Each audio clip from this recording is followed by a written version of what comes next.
Channing. They wanted Judy Holliday. Paramount thought that it would be a perfect property for Betty Hutton. Now, when 20th Century Fox was the one who finally got the win on this bidding war, they acquired the rights, by the way, for $150,000. They announced Carol Channing would definitely be the lead. And then they announced that Mitzi Gaynor would definitely be the lead. And then they put out publicity saying Betty Grable was going to be the lead. Well, as you probably know, it was none of the above, but it did turn out to be Marilyn Monroe who finally got this great part. Now, Darryl Zanuck took a lot of heat for the decision to cast Marilyn, and many critics charged that he turned down a unique opportunity to immortalize one of the greatest characterizations ever on Broadway when he passed over Carol Channing. But Anita Loos, I think this is interesting. She was not only the book's author, but she was also a very close friend of Carol Channing.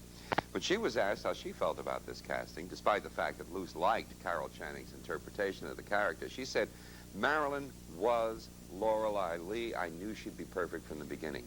What was also perfect was the casting of Jane Russell as Dorothy, Lorelei's best friend.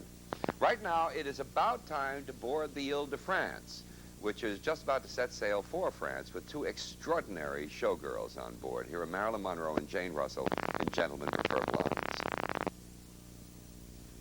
Jerry, my dialogue coach over here, was asking me a minute ago what I thought of this movie, and I said it was so delightful.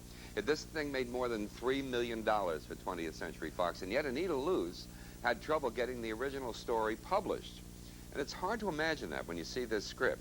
On a cross-country train trip, this is how it started. It was back in 1923. She wrote this 40,000-word story.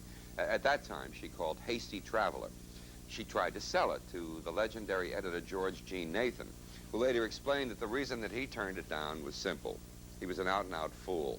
He recommended it to the editor of Cosmopolitan, who at that time felt it was too frivolous. And Loos finally interested Henry Sell, the editor of Harper's Bazaar, in this the story, and they ran it in a serial form.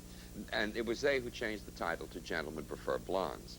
Did that mean overnight success for Anita Loos? Well, no, not at all, really. A publisher agreed to put out a book version, but they only printed 1,500 copies of it. Well, everybody was wrong, completely.